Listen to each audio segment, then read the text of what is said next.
Patricia, what would you say would be the key to do like a very good post editing?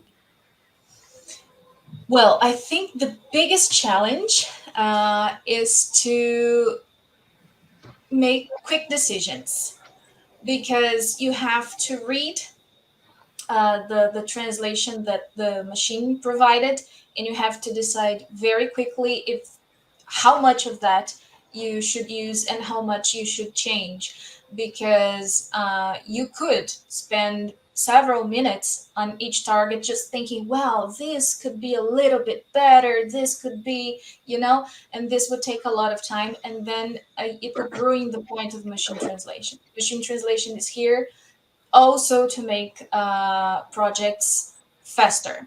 So if you take a lot of time as a post editor, you are not doing exactly what is expected, right?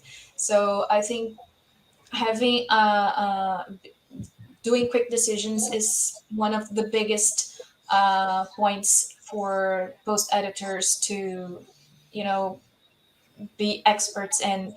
And also checking, being able to check a lot of details and knowing what usually goes wrong with machine translation. So, what are the common errors that I should be, looking for? Because the errors that machine produces are different from what human translators tend to produce. So you should be always on the look for that. Okay, that's very interesting. And you talked a little bit about the skills a translator and a post-editing translator should have. Maybe Laura, I don't know if you can contribute or you think is there any relevant skill that you consider when working with a industry or a company, different business, what they should provide. So just answering a little bit what Patricia was saying is like empower your post editors as much as you can, and it has to, I suppose, with what I mentioned as well. Um, if the post editors know the type of issues the machine translation output it's going to have, they will be better prepared to deal with them. And that goes once again with, alongside with quality expectations, etc. Why not? If you have done some evaluation, why not add in there what the machine translation output is going to have? And I mean, I think we have other questions about types of machine translation, but depending on the type of machine translation, you may get some issues or you may get others. So empowering, post editors by giving them some knowledge is always a good idea. In regards of who is good, what's the good profile, um, I think, I mean, post editing is not, I suppose, is not a super difficult skill. I think once somebody is a translator, can be a post editor. Obviously, somebody who's going to be very hesitant may not gain a lot of productivity if they are thinking, oh my God, what am I changing here? Am I changing? Am I not? But having said that, people, I suppose, are very used to working with with translation memory fuzzes, which they work in a different way completely, but they very quickly know what they need to change. It's almost like they have it internalized. And in the same way, studies show that, there is, I suppose, a learning process between when somebody starts doing post editing to when they really know how to do it. And they have once again internalized it. It's just another way of working. And especially if they've been working with this machine translation output for a while and they can anticipate what they need to change. And then they just change without almost thinking, if you know what I mean.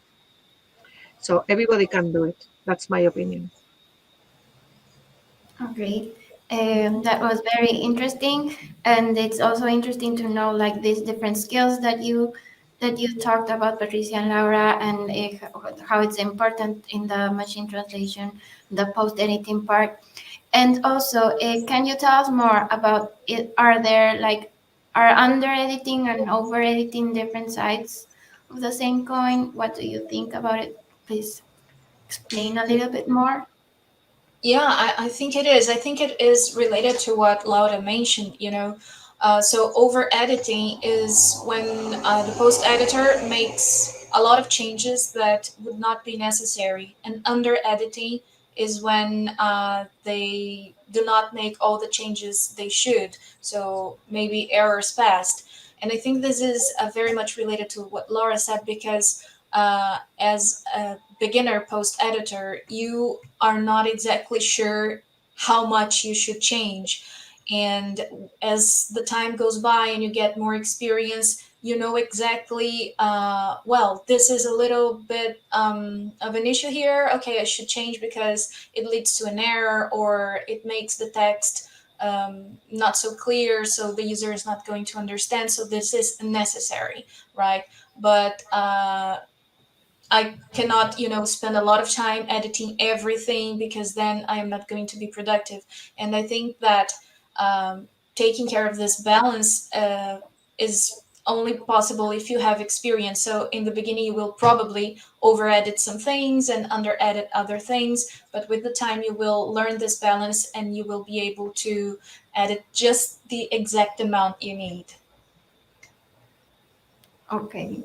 And very interesting. And it goes along with what you said, like machine translation has this at the end objective of making it, things even faster. And if you maybe takes a lot of time over editing and under editing, then the objective will like don't be completely full. I don't know, Laura, if you have any opinion about what she told. Anything else that you want to add?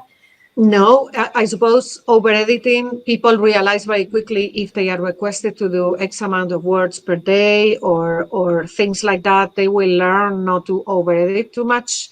And certainly under editing is the dangerous one, especially if the quality expectations are publishable quality.